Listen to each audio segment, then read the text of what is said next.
What's up, everybody? Back with the second part of my Shining Room 237 review thing going on here.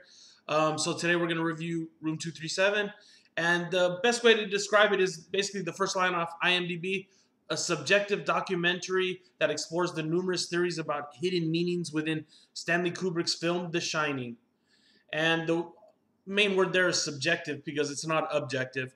There's a big difference. And basically, what the film does, and if you don't know, if you haven't seen The Shining, I recommend you watch it and then watch this after because it's really fun. Room 237 in The Shining is basically kind of like the most evil room in the hotel. The haunted room, all the crazy shit happens in there, basically. Not all the crazy shit, but bad stuff happens in Room 237. That's a cool name for the movie. I'll give it that. And then it goes into these different theories. I can't remember exactly how many there are, but basically it's about what these people who have been watching The Shining over and over and over and over again, these theories they've come up with. And it's funny because in my first video I mentioned a lot of people didn't like The Shining because of the length, the pacing. And just in general, a lot of people didn't like The Shining when it first came out. And a lot of people when they first saw it, like when I saw it, I wasn't that impressed. A lot of people, I think, when they first see the film, the pacing throws them off. And, you know, you kind of just get bored. But it's one of those films, it's like an acquired taste. The more you watch it, I think you get more into it. And obviously, these people have watched this movie probably too many times. They've got drawn so into it. The plot, the conspiracy theories, I like to call them conspiracy theories, the hidden meanings Kubrick meant to put in this thing. One of them is that it's supposed to represent the Nazi Holocaust. And they basically mention that because of the typewriter he uses is a German typewriter. And then they allude to Schindler's List. And that's one of the cool things about this film also. You never see the talking heads, you just hear them talking, and it's all over film clips. And you have all, Kubrick's films, you have, a clip from Spielberg, which is Schindler's List, Demons 1 and 2, the Holocaust, and then one is that Kubrick filmed the moon landing, and he was, like, telling his secret that he recorded the moon landing through this film. The kid's wearing an Apollo 11 shirt if you pay attention to the film. I mean, it's really cool if you watch the film. You watch it really just closely and then you watch this film. It's really cool because the stuff they point out to back up their theories is really fun. I mean, I was really enjoying the hell out of I watched, like, for 3 days I did these. I watched The Shining in 2 parts and then I watched this one. And I just spent a lot of time on The Shining, and I could see how people can get drawn into it, especially once you get sort of these crazy thoughts in your head. One lady on there has one of the best things I liked was she made, like, maps of the way the hotel's set up.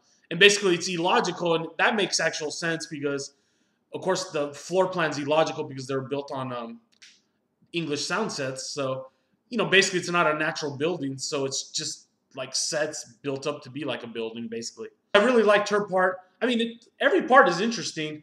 Some of the theories, of course, are more wild than the other. And then the other one was that The Shining is a representation of, like, white men coming and destroying the Indians. So those are your theories. I don't know if they put any more other ones into it. I can't remember. There's one more theory where Jack is the Minotaur in, like, ancient Greek mythology, and he lives in the maze, and he's like the protector of the maze. And the way to come to that conclusion is really reaching, but it's cool the way they come to it. But yeah, I agree mostly probably with the Indian one. If you watch the film, I agree. I mean, I don't really agree with it just being on the Indians, but it's kind of like what I saw into the film, thinking back on it, and then watching this film, thinking of hidden meaning. I saw sort of the encroachment of Western civilization, or the encroachment of the white man, how it is sort of like a destructive force. It's bad, but it can be good, and then it can be bad. I don't know. It was just a weird thing because there's definitely some corporate feelings. There's, like, the signing of the contract. There's the line where he says "white man's burden." There is the cans reference to the Indians. And then the one thing nobody mentioned was the white snowstorm. I was like, the white snowstorm that traps them in the building. That just, like, to me, about the development of the Western civilization, kind of. I mean, if there is any hidden meaning. The things I didn't really like about the film were basically that you never saw the people. I like that you didn't see the people, but at the same time, I would have liked to at least seen them once, and then maybe find out a little bit more about them to maybe get a little insight of how they came up with these crazy theories. Maybe if you knew them in their home life. If you saw them a little bit, you'd be able to see how they came up with these crazy theories. That's what I was thinking when I saw it. That was the only thing I really didn't like. Over that, I mean, it's not the greatest thing in the world. And then there's one big spoiler.